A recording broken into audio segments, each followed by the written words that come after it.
আফগানিস্তানের তালেবান সরকারের পররাষ্ট্রমন্ত্রীকে ভারতের কট্টর হিন্দুত্ববাদী বিজেপি সরকারের উৎস সংবর্ধনাকে ঘিরে আন্তর্জাতিক মহলে চলছে নানা আলোচনা সমালোচনা। এ সমালোচনাকে উস্কে দিয়েছে দিল্লির পররাষ্ট্র মন্ত্রণালয়ের সংবাদ সম্মেলনে নারী সাংবাদিকদের অনুপস্থিতি। অভিযোগ উঠেছে নারীদের নাকি আমন্ত্রণই জানানো হয়নি। যে দু একজন নারী সাংবাদিক ভেন্যুতে পৌঁছান তাদের প্রবেশেও ছিল বাধা।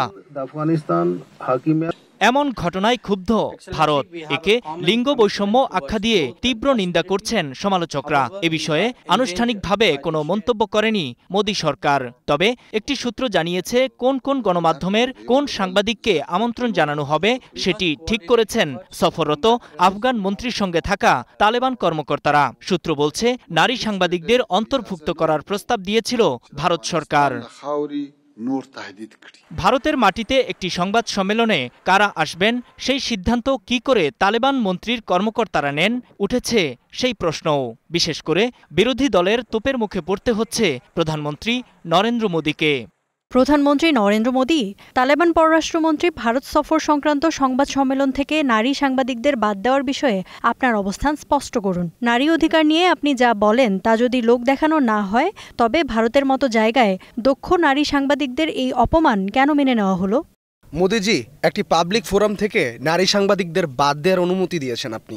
এর মাধ্যমে গোটা ভারতের নারীদের আপনি এই বার্তা দিলেন যে তাদের পক্ষে দাঁড়ানোর মতো যথেষ্ট শক্তিশালী আপনি নন। এই ধরনের বৈষম্যের মুখে আপনার নীরবতা প্রমাণ করল আপনার নারী শক্তি সম্পর্কিত স্লোগান আসলে অন্তঃশ্বাস শূন্য। এই ঘটনায় তীব্র ক্ষোভ প্রকাশ করেছেন ভারতের নারী সাংবাদিকরা। পৌলমী সাহা নামের একজন সামাজিক মাধ্যম এক্সে লিখেছেন, নারী সাংবাদিকদের প্রতি বৈষম্যমূলক আচরণের পরও কেন তালেবান মন্ত্রীকে ভারতের মাটিতে সংবাদ সম্মেলন করতে দেওয়া হচ্ছে। আরেক সাংবাদিক মোহাসিনী হায়দার লিখেছেন, তালেবান আফগানিস্তানের নারীদের প্রতি ঘৃণ্য আচরণ করে, লিঙ্গ বৈষম্যকে বৈধতা দেয়। ভারতের মাটিতেও তাদের সেই চিন্তাধারা বাস্তবায়নের সুযোগ দিল মোদী সরকার।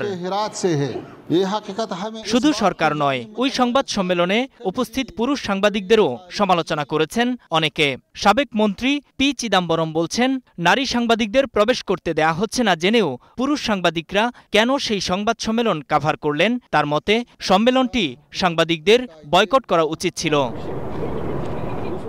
2021 সালে আফগানিস্তানের নির্বাচিত সরকারকে উৎখাত করে তালেবান ক্ষমতায় আসার পর এটি তালেবান কোনো মন্ত্রীর প্রথম ভারত সফর। গেল বৃহস্পতিবার ভারত পৌঁছেছেন মুত্তাকি। তালেবান পররাষ্ট্রমন্ত্রীর এই সফরকে ঐতিহাসিক বলতে চাইছেন অনেকেই। নূর মোহাম্মদ, স্টার নিউজ।